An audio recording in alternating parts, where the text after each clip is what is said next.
사랑하는 미주교회 성도 여러분, 오늘 교과 연구 시간에 오신 성도님들을 주님의 이름으로 환영합니다.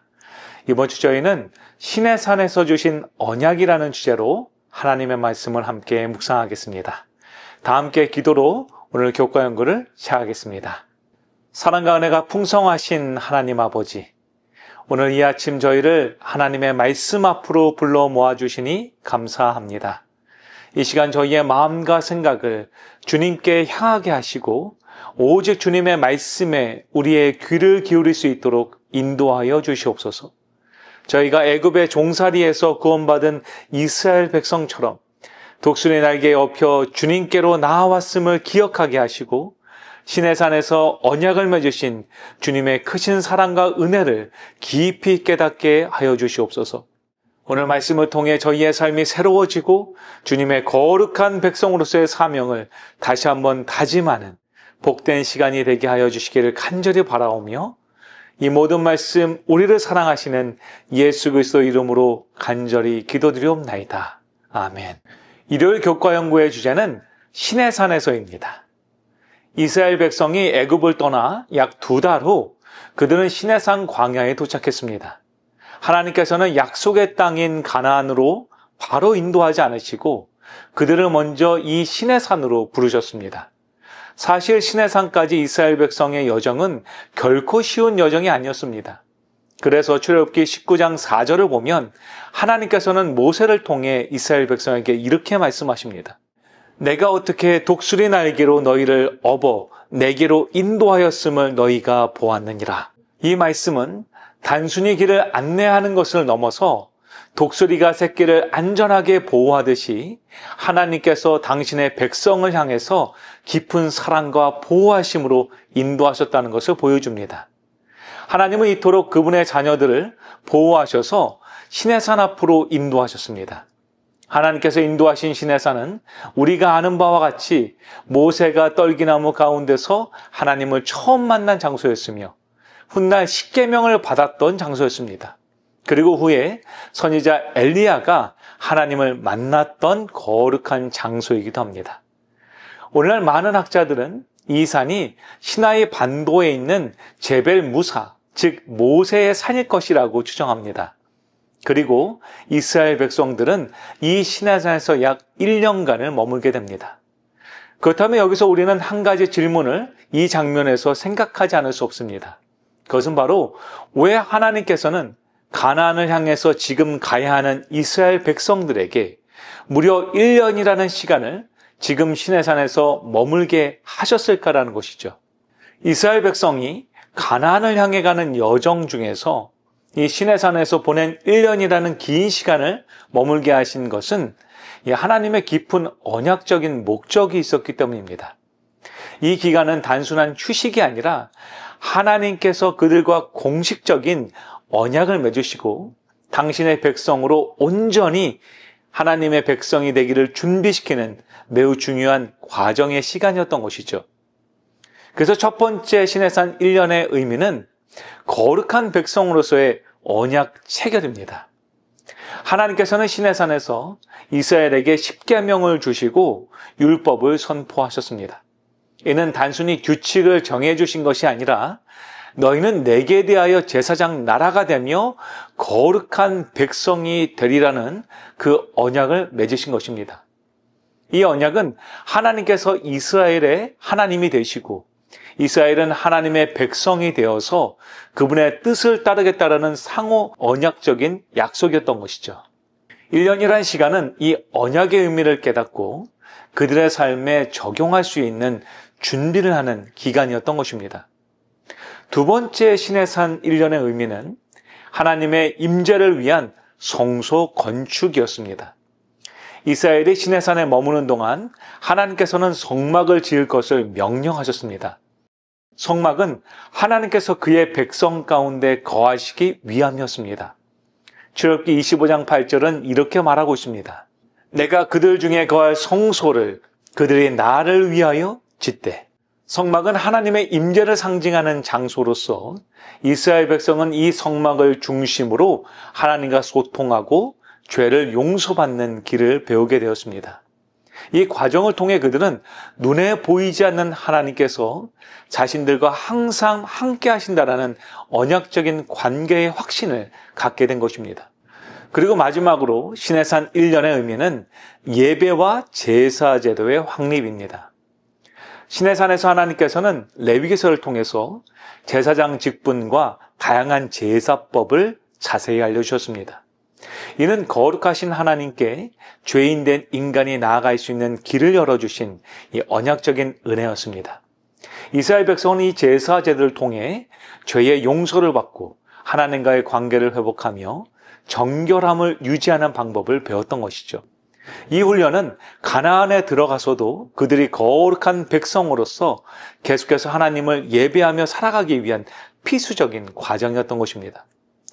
결론적으로 하나님께서 이스라엘을 이 시내산에 1년간 머물게 하신 이유는 단순히 길을 막으신 것이 아니라 하나님과 그분의 백성들의 언약을 통해서 그들을 하나님의 거룩한 백성으로 세우고 하나님의 임재를 경험하게 하며 하나님과의 깊은 언약적인 관계를 유지하는 방법을 가르치는 시간이었던 것입니다. 이 시내산에서의 시간은 이스라엘 백성이 가나안 땅에 들어가기 전 하나님의 뜻에 합당한 거룩한 공동체로 성장하기 위한 언약적인 준비 기간이었던 것이죠.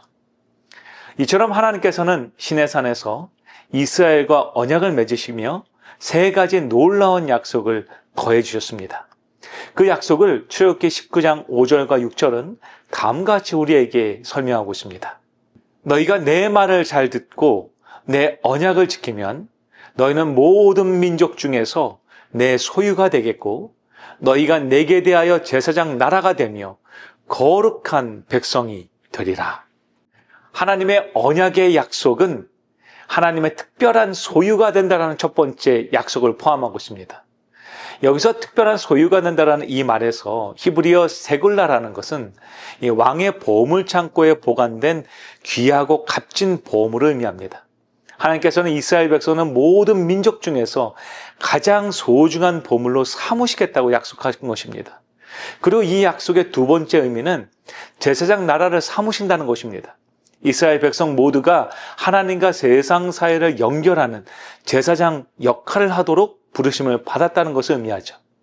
그들은 세상에 하나님의 성품과 율법을 보여주고 다른 민족들을 하나님께로 인도하는 이 통로가 되어야 했던 것이죠.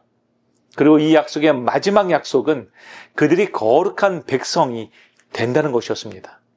여기서 거룩하다라는 뜻의 이 히브리어 카도시는 구별되다라는 의미를 가집니다. 이스라엘은 주변 이교와 우상 숭배로부터 구별되어서 오직 하나님만을 섬기는 백성이 된다는 의미인 것이죠. 이 모든 것은 이스라엘을 통해 세상에 하나님의 빛을 비추시려는 하나님의 큰 계획이었던 것입니다. 그렇기 때문에 이 언약은 하나님과 당신의 백성 사이에 맺어진 이 공식적이며 법적인 이 관계의 서약이었던 것이죠. 이처럼 하나님께서는 이스라엘 백성들과 시내산 언약을 맺으시며 세상 가운데 거하며 살아왔던 이스라엘 백성들을 이제 하나님의 백성, 그분의 나라로 삼으신 것입니다. 그러나 이러한 하나님의 언약이 이스라엘 백성들에게 축복이 되기 위해서는 반드시 한 가지의 조건이 충족되어야 했습니다. 여러분, 그것은 무엇일까요? 그것은 바로 순종입니다. 선지자 왕은 이렇게 설명합니다. 이스라엘에 대한 하나님의 은총에는 항상 순종의 조건이 따랐다. 이스라엘 백성은 신의 산 기슭에서 열국 중에서 선택된 하나님의 소유로서 그분과의 언약 관계에 들어갔다. 그들은 엄숙하게 순종의 길을 따르기로 약속하였다. 시내산에서 하나님의 율법이 반포된 지 며칠 후에 모세를 통해 율법과 규례의 형태로 부가적인 교훈을 주었을 때에 이스라엘 사람은 음성을 합하여 다시 여호와의 명하신 모든 말씀을 우리가 준행하리이다라고 약속하였다. 실제로 이스라엘 백성들은 시내산의 언약을 들은 이후에 하나님에게 응답합니다. 여호와께서 명령하신 모든 말씀을 우리가 준행하리이다. 그러나 이러한 순종이 단순히 율법에 대한 준수가 아니라 하나님의 사랑과 은혜에 대한 그들의 자발적인 응답이었음을 우리는 명심해야 합니다. 오늘날 우리는 예수 그리스도의 은혜로 말미암아 하나님의 자녀가 되었고, 이로써 우리 역시 하나님의 특별한 소유가 되었습니다. 우리는 세상의 가치관으로부터 구별된 거룩한 하나님의 백성입니다. 그리고 우리는 하나님의 사랑을 세상에 전하는 제사장의 역할을 감당하도록 오늘 부르심을 받았습니다. 그리고 우리 주님은 오늘 우리가 이러한 하나님의 부르심에 그분을 향한 사랑으로 자발적으로 나와 순종하기를 원하고 있다는 것이죠. 사랑하는 미주교회 성도 여러분, 오늘 우리 주님은 우리에게 이렇게 말씀하십니다. 나는 너희의 하나님이 되고 너희는 내 백성이 되리라. 여러분, 이 주님의 말씀이 오늘 여러분의 가정에서 그리고 여러분들의 생애에서 실현되어지길 소망합니다. 그러기 위하여 오늘도 우리 주님의 부르심에 우리 모두 순종함으로 나아가서 주님을 닮은 성품으로 이 세상의 빛의 통로가 되어 하나님의 사랑을 나타내는 저와 여러분이 되길 간절히 소망합니다. 오늘 우리 주님은 우리의 하나님이 되시기를 갈망하십니다. 다 함께 기도로 오늘 교과 연구를 마치겠습니다. 사랑과 평강의 하나님, 오늘 이 시간 저희에게 귀한 말씀을 허락하시고 저희가 하나님의 특별한 소유요 제사장 나라임을 다시 한번 깨닫게 하시니 감사합니다. 주님께서 독수리 날개로 저희를 업어주셨듯이 저희의 남은 생애를 주님의 은혜와 사랑으로 채워주시고 세상의 빛과 소금으로서의 사명을 온전히 감당할 수 있도록 성령님께서 인도하여 주시옵소서. 그래서 저희의 삶이 하나님의 성품을 드러내는 통로가 되게 하여 주시고 세상 사람들을 주님께로 인도하는 주님의 거룩한 도구가 되게 축복하여 주시옵소서.